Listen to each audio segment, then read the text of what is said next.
pleasure to ask both Florian and Lars to wrap up what we've seen in the last 2 days. Let me speak for myself in saying, in my job, I get to go to a lot of conferences. This was a really good conference. I really think it was. Florian, start with you. What grabbed your attention? What's the headline that you're going to take away? If I had to give one headline, that would be probably we are only as good as our last landing. So you're saying that last panel is what we should be remembering? No, by what I mean, it's really that in aviation we have to constantly reconsider how good we are, how safe we are. I think this is giving me a sense of what is at stake. When you think about it, we have, at the time we speak, about 6,000 flights which are airborne across the European skies, which this means about 100 million people who are flying above our heads, which is the equivalent of the city of Brussels, of Cologne. And when you think about it, it's a kind of miracle that is being operated every day. And this is something which is really, really important that we keep in mind, that every day is a new one, every flight is a new one, every trajectory is a new one, and we have to constantly reinterrogate ourselves about the amount of attention we pay to safety, which comes with, of course, an effort in terms of what is the regulatory system we put in place, what is the enforcement system we put in place. I want to stress that EASA cannot act alone on that. It's the entire sector. It's together, to quote one of my colleagues. It is as well with the national authority, as it was recalled yesterday in the first panel by Carmela. It's very important that we keep this in mind. And to me, I feel a bit that my mental health is a bit better as well. I think it was Mark in the previous panel that mentioned that, because I get a sense out of those days that we are starting to get a better grip on what is at stake, that we have a kind of common mindset. I've started this conference by mentioning 3 events that happened in 3 years, not at the other end of the world, here in Europe. Very close calls, and to me, this needs to be a wake-up call for the entire industry. We can't let this happen. We have to be much more at the forefront, much more looking forward, and this is, for me, the value of this type of event, to be able to share this mindset. Real safety, not paper safety. Lars, what about you? What grabbed your attention? A lot of things. I was quite overwhelmed with all the relevant takeaways. But before going into that, let me just quickly say that I'm really honored to be able to conclude together with Florian. That's a great honor. I took up my current position half a year ago, so this is my first EASA Safety Aviation Conference. I did not know exactly what to expect. I was, of course, curious and eagerly awaiting the conference to come. What I did not expect was the widespread use of the phrase "shit happens" yesterday. but so then again, you've never been to Australia then. But then again, it also illustrates on a more serious note what we need to work on and what we all in common cheer. That is the just culture, the safety culture, the openness, the straightforwardness in communication when we need to deal with sensitive matters that relates to safety. So that is only welcomed that we can have that culture where we speak about things in a frank, direct manner. Now, coming to your question, I think one main takeaway among a lot of takeaways is complacency is our common enemy. Sort of concur with what Florian already said. I mean, we want to stay vigilant. We need to keep searching for that missing flashlight. Yeah. But in order to do that, from my perspective, being a representative of regulators and national CAs, we need to give the framework for the industry to be able to focus on what is actually the most important elements to stay safe. I can delve into that a bit later, but that's one of our main tasks as regulators. Is that a role for the NAA or for EASA? Let's go into it right now. Yeah, okay. It's an ecosystem of regulators, so we depend completely on our European colleagues on EASA to lead the discussion. But of course, national authorities, they have a big role in supporting EASA to succeed with the rule simplification agendas. So we fully applaud and support the process that they have already launched to simplify rules. I think some of the examples that we heard also yesterday from, I think it was Tanya, the captain from Lufthansa, who said that she needs in 10 minutes to read 57 pages before takeoff. Does that add to necessarily safety? That's a relevant question. We heard this morning from Jacob, the CEO of Greenland, that now the safety manual is more than 400 pages. Is that paper safety or real safety? I think that's a relevant question. We heard yesterday from Jim from EasyJet that we need to be aware of how we put off our reporting requirements. He had this philosophy: report everything, we will sort it out. That sort of takes me back to last week, where we had an audit by EASA, a really good audit. They found various issues where we need to improve, and we completely agree. One of the issues that we discussed was the level of detail that the industry need to complete when submitting occurrences. And one of the conversations we need to have going forward is whether we are at the right place with all those details, or whether that will have an adverse effect stopping the occurrences to be made, and therefore minimizing the data that we have, and therefore not being able, as we have agreed throughout the 2 days, to have data-driven regulation. So that's also a conversation we need to have going forward. And even Carol from Ryanair said also yesterday, or this morning, I think earlier today, that the differing approach in the way we across the various domains put together the requirements for the SMS systems, that is that is hampering an efficient way to work. And I can completely agree. From my perspective, representing the national oversight, we need to be able to coordinate those oversights more effectively across the various domains.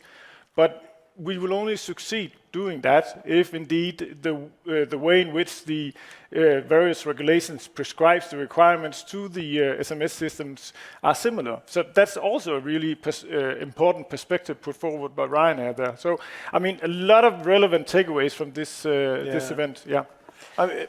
I'm delighted that I can drag his name into this conversation, but that sort of national inconsistencies just plays to make things less efficient and consequently less competitive, doesn't it? Yeah, absolutely. There is a trade-off about the standardization, standardize as much as possible. I don't know if this is the new way forward, but without standardization, the system will not work. I mean, we have to realize that we have a growing European air transport, thanks to the standardization, thanks to the fact that we have a common level playing field.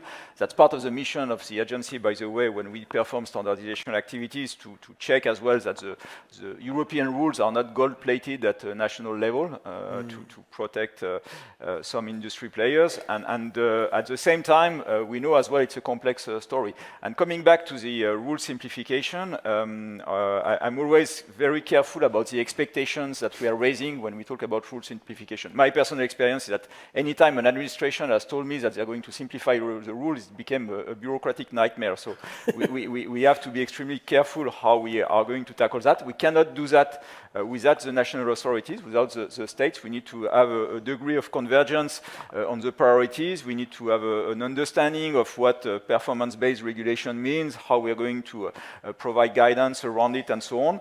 And very often when I conclude a presentation at the management board, for instance, of the agency, about what we intend to do on rule simplification, quite often after there is a state saying, oh, by the way, did you look at this rule? Can you look at at this new situation and so on. So there is as well an appetite in our society, I think at large, to regulate.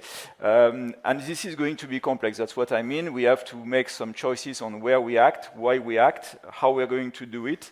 We have to keep in mind as well that there are legal elements at stake. I mean, some of the rules that we might want to remove might be considered by a judge in front of a court someday as an essential piece of the tower that Tanya was presenting yesterday that we are removing. So there will be question, why did you do that? This was a protective element. Why did you decide to remove it? And that's why it's always easier to add the new rules than to remove them. So for me, the pressure as well we have on that right now is to say, let's be very careful before we introduce anything new. Absolutely. I'm just going to echo that because yesterday, or maybe today, I can't remember, but this gentleman from Ryanair said that in the context of allowing mechanics to make sure that the aircraft are sufficiently safe, he said, take your time. Maybe that's something we need as regulators also to bear in mind sometimes, take our time. Of course, often we are accused, rightly so, sometimes, to be too slow. Never. Never. But sometimes we might be better off taking our time a bit more than what we have done in certain cases. Yeah. You're always under pressure, aren't you, as a regulator? You've got the commercial end of the airlines demanding stuff yesterday, and yet you've got, as you say, the gentleman from Ryanair yesterday, whose name I'm embarrassed to say I've forgotten, saying, yes, take your time because shit happens, apparently. Yeah. But if I pick up on it, I think we have as well to educate more politicians about the fact that we cannot have everything and the rest at the same time. I mean, we are having huge problems in the European airspace today. The traffic is growing. Everybody is saying we are close to war, and at the same time we want to live as it was the same as 5 years ago. And at some point there are some physical limits to what can be achieved in a certain amount of times. It comes as well at a cost when we look at what needs to be put in place to enforce regulation which is already in place in relation to drones. This comes with a significant cost. This comes with a significant effort. This comes with a significant operational impact in relation to what do you do when you detect a drone. And you cannot do that and at the same time operate an airport, operate a system as if nothing had happened. And I think sometimes it's very easy for society to say, okay, we want everything, we want to have cheap air travel, we want to have no delays, we want to have everything and the rest. And we have to be more strict in relation to, at some point, we need to have as well someone who can stop an aircraft. I just want to echo also that, I mean, we are dealing with complex matters. I can assure the audience that before I'm able to deal with complex matters, the first thing I think about in the morning is grabbing a cup of coffee and then dive into the complex matters. But sometimes, of course, we are also expected to work in a swift manner, talking about the whole drone situation. Recently in also Denmark, we experienced the closure of the airspace of Copenhagen and other parts of the country. I, on a personal note, was heading to the General Assembly in Montreal, had planned for being there for 5 days, was called back to, together with my director, Nana, to help solving the situation in Denmark. And what followed those weeks, and we are still in that phase of meeting the legitimate political wish to have solutions. For not only, in this case, safety issues, but more on resilience, preparedness, security. And this is indeed complex, but also in that agenda we hope for the good, fruitful cooperation with the EASA and other member states, for hopefully inspiring each other of what we are capable of to tackle also that challenge. I found in the two panels that I was involved in, we've got what we're doing today, which is not without concern. Well, concern is the wrong word. Which is not without issues and not that requires constant vigilance and all those things, lest we fall into what Jim from EasyJet called, what was it, success-based complacency, success-based optimism. But at the same time, exactly as you say, Lars, we've got massive new problems literally coming over the horizon. That tension is quite interesting. I mean, earlier today there was this description of a ever-growing gap between regulation and technology. Today in 2025, it is still possible, and now I know I touched upon a sensitive issue, it is still possible to fly around also manned aircraft without being electronically visible. Now, is that meeting our needs, but also the agenda of preparedness, resilience, and so forth that I just pictured before? I think that's also one of the questions that we need to ask ourselves. Absolutely. Ironically, you can't fly an unmanned aircraft without being visible anymore because of the remote ID. That word. After that, you're making jokes about my accent. No, I'm never making a joke about your accent. I didn't make a joke about your accent. Yeah. Speak witty. You ought to have my accent. You're the butt of every joke. But yeah, I mean, exactly. That is the issue, isn't it? We've got rapidly growing technology, or rapidly advancing technologies, if you like, and yet we've got people flying in aircraft that are 20 years old and using VHS radio and radar. But we have new solutions. That's the beauty of it. I mean, today there are solutions that are developing that don't cost a fortune, that allow for a mass equipage of general aviation as well as of drones. And to me, this is what we have to consider. And as regard to technology, I just wanted to echo a bit as well part of the discussion which took place in relation on how technology can help safety. I think as an agency, we have to better reflect as well on how we embrace new technology when we have a net safety benefit. Net safety benefit. Net safety benefits, when there is something which just add an additional layer of safety, which does not mess up with all the rest. I mean, we still look at it exactly in the same way through the certification and so on processes. And I think when we have something which does bring a net safety benefit, which cannot be challenged, then we should go straight for it, and we should encourage it to happen. So are we looking at streamlined rulemaking and certification, or two-tier certification? I mean, obviously, EASA is the rulemaking body, but I don't have the answer on that. I'm just reflecting. For me, this is something which is vital, that we acknowledge as well that there are developments which bring safety benefits, which we should encourage to be deployed, and that for that we don't have necessarily to go through the same process as we do for an equipment, which of course will interfere much more with the safety layers. For brand new stuff. What about eVTOLs? Because there's a working example, isn't there? I mean, they're flying in China, they're about to fly in the UAE. We're still, with no disrespect, somewhere further back from that. Do we run the risk of being overtaken by China as a standard setter if we don't move on rapidly? It's a difficult discussion because it's the chicken and the egg again. I mean,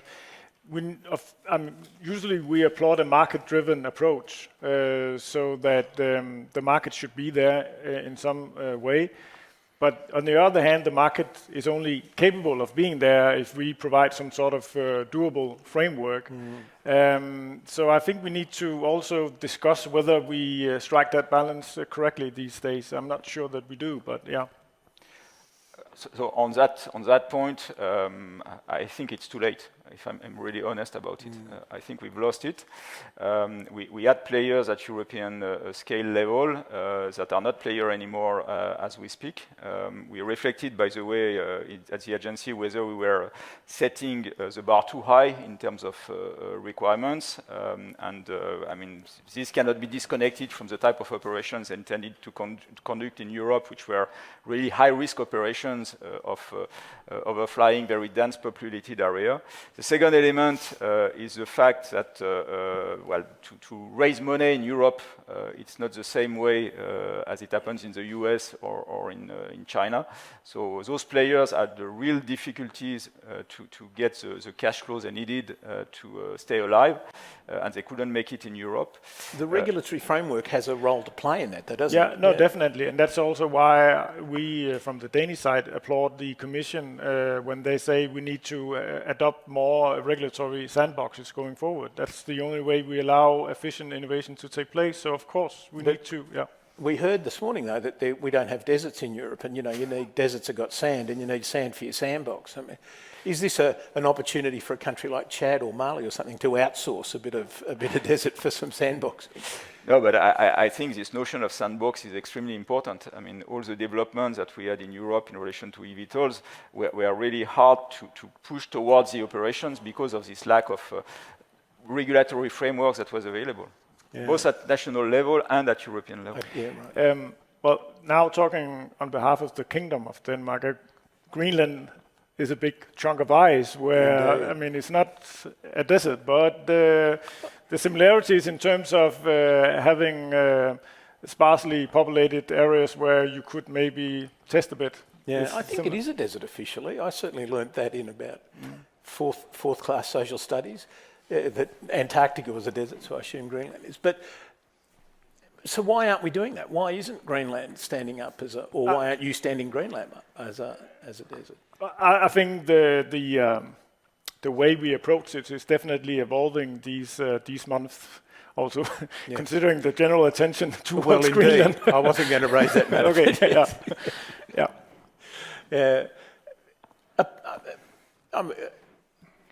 Some sandboxes need to be Greenland in size. A lot of them don't need to be anything like as large as that, though, do they? So is there some sort of push, or should we be pushing harder? I think we need to have a push towards developing innovation in Europe. There's a bit of risk-adverse attitude in Europe as well towards innovation.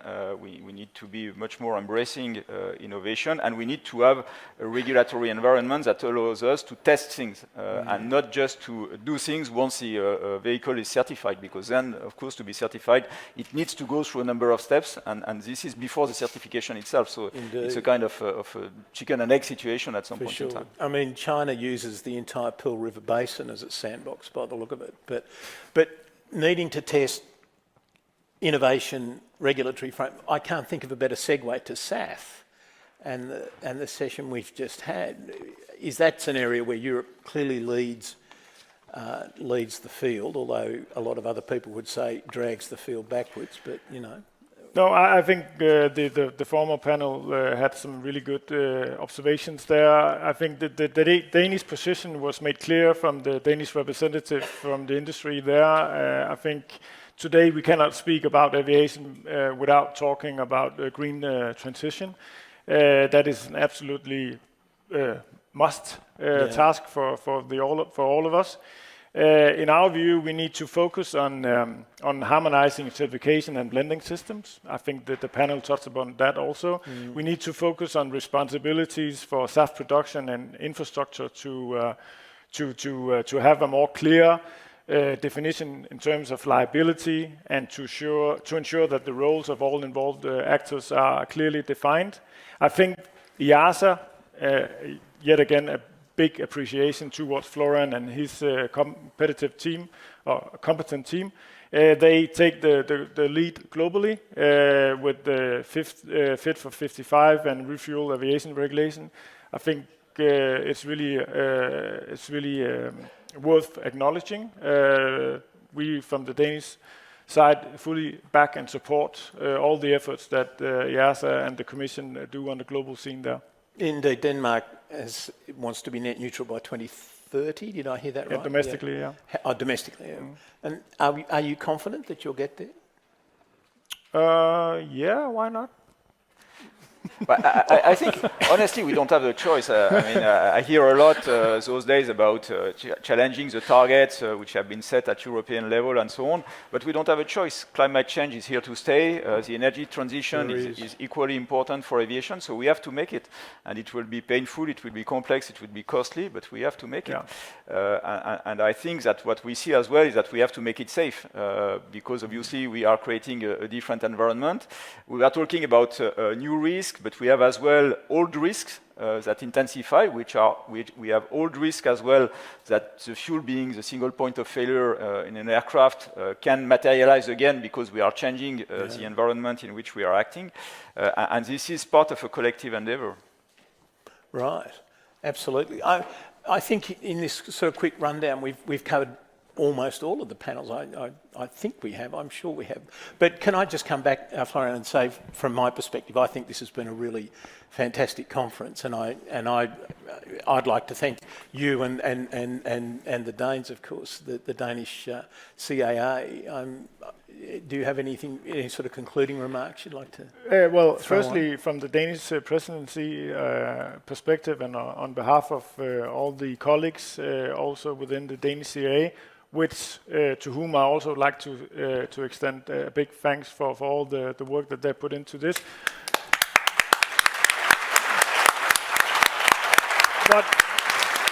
But most importantly, my big thanks to Florian and his team for organizing. We'll do it again. Yeah. And then thirdly, Jesper. Oh, thirdly? Yeah, sorry. No, but Jesper had some really well-deserved nice words yesterday evening from Florian. From my personal perspective, it has always been a great pleasure to work with Jesper. All the energy, all the optimism. So really nice words yesterday from you, Florian, well-deserved, as I said. Thank you to all the participants, from the speakers, moderators, panelists, participants, from pilots, engineers, the whole value chain. This conference has shown the power of collaboration across all the various domains. It's really, really appreciated. And as I said 20 minutes ago, a lot of relevant takeaways. Yeah. Indeed. Thank you. Florian, any final remarks? Well, I'm not going to thank everyone again, but a big thank you, nevertheless, to our Danish host, to yourself, Lars, and to your team. It's been great to be here, to the hotel staff as well, to the technical staff who is over there, to the EASA team that has put things together. Big thank you to all of you. It's been really interesting 2 days for me, for the team. We have a debrief next Monday on the takeaway from this event. I think this gives us as well a lot of energy to continue to move the system forward, to make sure that safety remains on top of the agenda. I'm still frustrated this year because last year I mentioned the fact that after the summer everybody's talking about how many minutes of delays and so on, and nobody is talking about how safe the summer was.